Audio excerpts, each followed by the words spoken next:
Bogus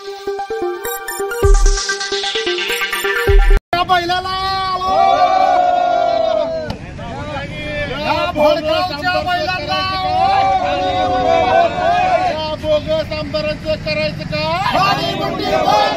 अरे कोण म्हणते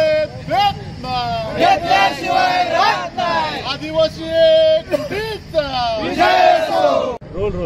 गेल्या अनेक वर्षापासून आदिवासी महादेव कोळी समाज आपल्या न्याय हक्कासाठी लढतोय, पण झोपलेलं शासन काय जागा होत नाही।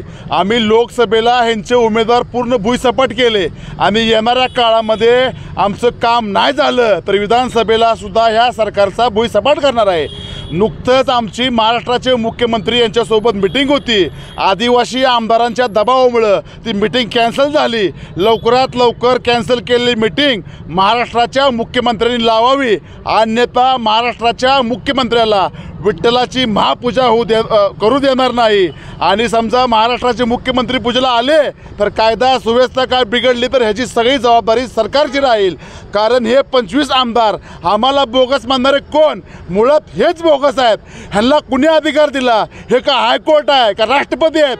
ह्यांच्या आदेशानं आमच्या मिटिंगी कॅन्सल करायचा अधिकार ह्या मुख्यमंत्र्यांना कुणी दिला? त्यामुळं आमच्या ह्या आंदोलनाकडं, आमच्या मागणीकडं दुर्लक्ष करणाऱ्या सरकारला आम्ही येणाऱ्या काळामध्ये गाडणारच आहे। पण लवकरात लवकर ह्या सरकारला वाचायचं असेल तर आमची मीटिंग लावावी, अन्यथा आम्ही महाराष्ट्राच्या मुख्यमंत्र्याला पंढरीचा पांडुरंग बघू देणार नाही।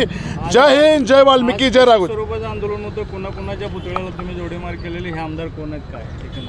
नुकतंच महाराष्ट्राचे मुख्यमंत्री एकनाथ शिंदे यांच्यासोबत आमच्या आदिवासी महादेव कोळी, टोकरे कोळी, मल्हार कोळी ह्या समाजाची बैठक होती। ती बैठक लागणार होती, त्यातनं आम्हाला न्याय मिळणार होता।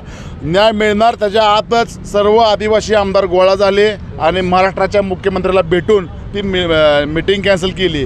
म्हणजे महाराष्ट्राच्या मुख्यमंत्र्यांना हे 25 आमदार पाहिजे का 288 मतदारसंघातले कोळी पाहिजे, हा विचार आता येणाऱ्या ह्या काळामध्ये मुख्यमंत्र्यांनी करणं गरजेचं आहे।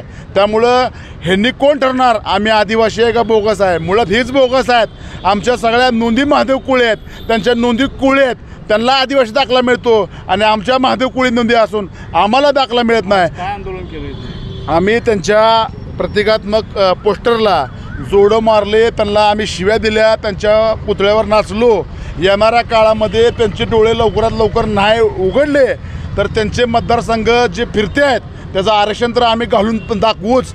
आणि त्यांनी असंच आमच्यावर विरोध केला तर ह्या ज्या भागात ते फिरतील त्यांना आम्ही फिरू देणार नाही।